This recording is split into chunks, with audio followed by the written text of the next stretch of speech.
Hello everyone and welcome back to my channel Random Drop. Last time I released the first part of the summary for Yakuza Like a Dragon. Thank you for all the support. I've been getting a lot of great messages and I wanted to get the next part out there. I did note the first video as a part 1 of 2, thinking I would be able to fit the next half of the game, the last 5 chapters, into one more video. Well, I have finished the game actually tonight. I've been up all night editing. That last part of the game is a doozy. And there's a lot going on. It's actually going to be 3 videos. And this is going to be the next big arc in the story. But the wait for part 3 will not be very long. I'm going to get it out there as soon as possible, practically in the same day. We beat the game last night, so I've been up all night editing. Again, please do keep in mind, this is footage from our stream. And you will see our heads clip on the bottom left and right. Tried my best to crop it. In the future, I will try to do some local recordings to make things cleaner. But for now, this is my first time trying it, and that's what I'm doing here, right? So, again, the second part to Yakuza Like a Dragon. Hey everybody, before we get started, I just wanted to say, if you enjoy our content and want to stay up to date with our videos, hit the subscribe button. It really helps the channel. Thanks. So, on to the video.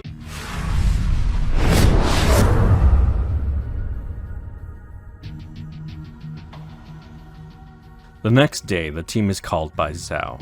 He lets them know that the word has gotten out about the counterfeiting operation, and most of his men have left and turned against him.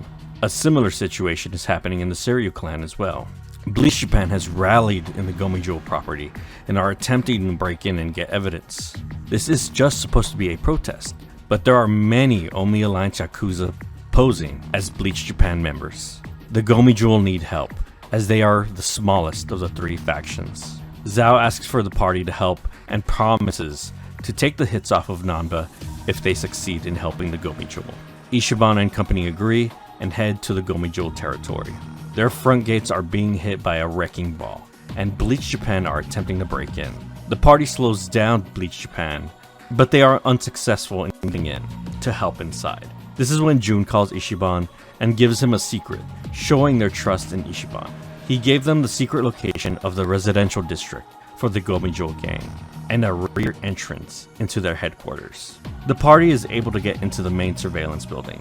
The Gomi Jewel leader, Song Hui, is told to burn all the evidence of the counterfeiting operation by Ogi Kubo, thus also burning their home. The Gomi Jewel owe their lives to Ogi Kubo, so they follow through, but need Ichiban and company to buy them some time to burn all of the evidence.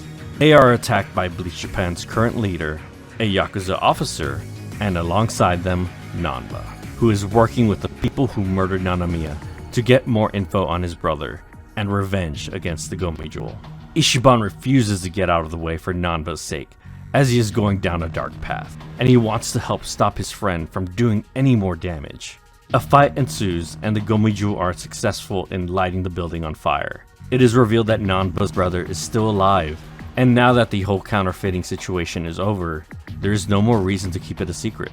He is being held in the Gomi Jewel residential area as a permanent guest. Nanba then goes off to see if the story about his brother is true. Meanwhile, the team kidnaps the Bleach Japan leader and takes him to the homeless camp. Nanba confirms it is true that his brother is alive and well. He thanks Ichiban for his help and states how tired he is of Ichinjo, and it feels like his soul is scarred, irreversibly. He had to do some scummy things and even help Nanamiya's murderers. He tells Ichiban to leave Ichinjo, as it cannot be saved.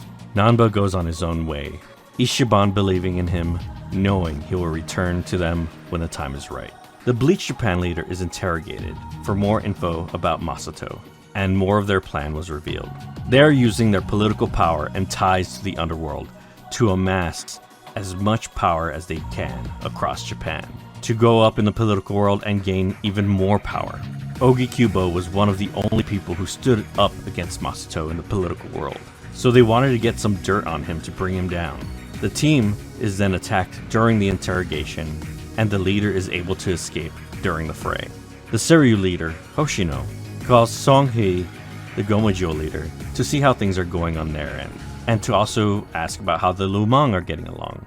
Hoshino was able to calm the unrest on his side, but the Gomi Jewel have no idea what is happening to the Lumang, as all the surveillance was destroyed along with the fire. Ichiban mentions that the last call he received was from Zhao, and he stated that there was a coup going on, and he was too busy to help the Gomi Jewel, so Zhao sent Ichiban in his place. Ichiban and his team then head off to save Zhao, and as a way to pay back for the Lumong's help, Song-hee sends Jun along with the party. The Lumong base is overrun with Yakuza and Mabuchi loyalists. Ichiban and team arrive in time to meet some of the Omi Alliance officials as they are having a meeting with Mabuchi. Ichiban makes a large impression on the Omi leaders as he takes down Mabuchi one last time. As they're about to be overwhelmed by the Omi officers, Nanba appears to even the fight and reaffirms Ichiban's fight is his fight as well. The team is able to thwart the coup and defeat the Omi leader. Meanwhile, Zhao was saved by an old friend, Mitsu, a Yakuza member from the start of the game, part of the Arakawa family. Ichiban was never able to catch up with him until now. Against orders, Mitsu saved Zhao and released him. He handed Zhao over, letting Ichiban know that something big is about to go down, and Arakawa will need his help. They part ways, Mitsu unable to reveal more, but that he would contact him once the time has come. Zhao then reveals he is stepping down as the Lumong leader and handing leadership to Song-ri, the Gomi Jewel leader. The two gangs will merge in order to prepare for the coming days. The Gomi Jewel will gain a new home, and the Lumong will fill their rank.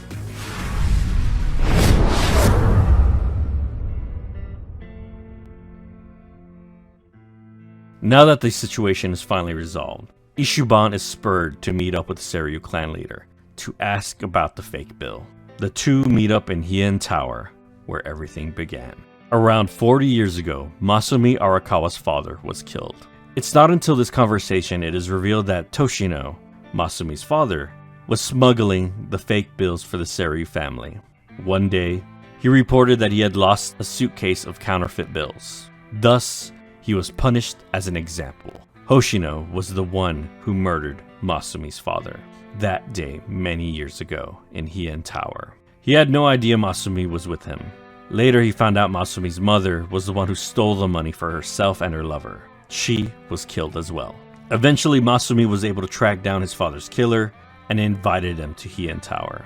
Knowing his fate, Hoshino accepted the invitation, expecting to die that night. Thinking he was about to die, Hoshino revealed all his secrets and why his father was murdered. When Hoshino finished, Masumi stood up and spared him after hearing his story. Thankful for sparing his life, Hoshino sent a batch of fake, defective bills to Masumi as a sign of trust, as Masumi could use the bills as leverage against Hoshino. This also was a sign that Hoshino owed him a favor. Masumi placed the bill on Ichiban to show Hoshino that Ichiban is a trusted family member. Arakawa shot Ichiban, placed the bill on him, and dumped him at the homeless camp. This camp was where he disposed of his assassination targets in the past. But he told the chief there that if anyone was alive when dumped, he was to try and save his life. He hoped the homeless would be able to save Ichiban and eventually meet up with Hoshino. Ichiban's faith in Arakawa is reinvigorated. The next day, Ogikubo retires and Aoki takes his position. He is now the governor of Tokyo and leader of the ruling party. It is revealed the next day that the Gomi Jewel are being framed for the death of the Bleach Japan leader, who was last seen by the party being saved by Omi Alliance members. The party suspects he was killed by Aoki for speaking too much. Wanting to get info from the man himself, the party head to the funeral. There, they try to get into contact with Aoki. They are successful, and he whispers to Ichiban to meet him in Otohime Land, the soapland Nanamiya owned, and for him to come alone. Trusting Aoki, Ichiban goes alone, ignoring his party's advice that it was a trap. In the soapland, Aoki reveals that he did indeed kill the Bleach Japan leader, as he was no longer useful and spoke too much. He reveals that he changed his name and faked his death so that he could get into the political world using his ties to the Yakuza to his advantage. He had a lung transplant overseas, which is the reason he can now walk. He also reveals that Ichiban didn't go to prison for 18 years to help the family. It was for him, Masato. The night of the new year, Masato went on his way. The drug eventually wearing off and not able to walk, Masato passes out where he left his wheelchair. But then, a Yakuza member confronts him, thinking he's drunk, to get off their property. Masato escalates the situation by pulling a gun on the man and killing him. He called Joe to pick him up, and told him what happened. Luckily, there were no witnesses, and Masumi lied to Ichiban. Aoki tries to break Ichiban's trust in Arakawa, but is unable to in the end. Before they part ways, Aoki has one condition for Ichiban, and it is to never approach him or his father ever again. Ichiban counters and asks Aoki to pull out of Ichinjo. The two do not find common ground. Aoki states that the only reason Ichiban is alive is because they go way back, and he took pity on him. Aoki walks out of the room, then Joe and a couple of thugs come in to kill Ichiban. The party, laying in wait, are able to save Ichiban from Aoki's clutches. Aoki's plan is to run a campaign with Kume, the new Bleach Japan leader.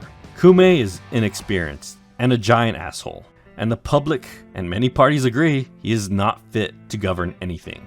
Aoki sees this as a way to show everyone his value by getting someone unlikely like Kume to win the election with his support alone.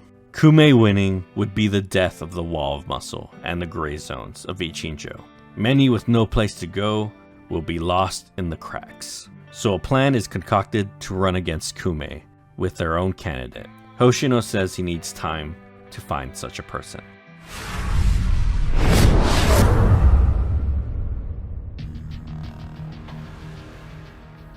While waiting, Mitsu contacts Ichiban and that it is time. Arakawa needs his help. So the party heads off to Sotenbori to meet up with Arakawa and learn of his plan. This all started when Aoki became governor. Aoki was pressuring the Arakawa family to leak information. Initially, Masumi denied him. He brought it up to his leader, Dojima, who knew if the Arakawas did not leak information, eventually Aoki would move on to another family and pressure them. Someone would break. Dojima approved for Masumi to leak information on the Tojo clan to Aoki and play the traitor this whole time. In recent years, politicians and law enforcement have been using the anti-Yakuza laws to bend the different clans to their wills. Dojima, the current Tojo clan leader, believes eventually a time will come where a Yakuza badge will only mean that they are a government slave. In order for Aoki to not gain any more power, it was decided between Dojima and Watase, the Omi faction leader, to dissolve the clans on the day of Watase's release. Foreseeing that many will have issue with this, Arakawa has been massing friends and comrades for this day of reckoning. The next day, the Omi Alliance meeting is underway. Watase and Dojima make their announcement, and a grand brawl breaks out. A man nearly gets to Watase, but he is saved by a familiar stranger. The fighting eventually stops. The Omi Alliance and Tojo clan are able to dissolve their families. Arakawa thanks Ichiban for his help and is impressed and proud that he survived this ordeal. The two meet up the next night. Arakawa was invited by Hoshino for dinner, so they get to spend some time near the pier and talk before then. Arakawa plans to focus his energy on those Yakuza who lost their place in the world, now that their families are dissolved, and try to make a positive change.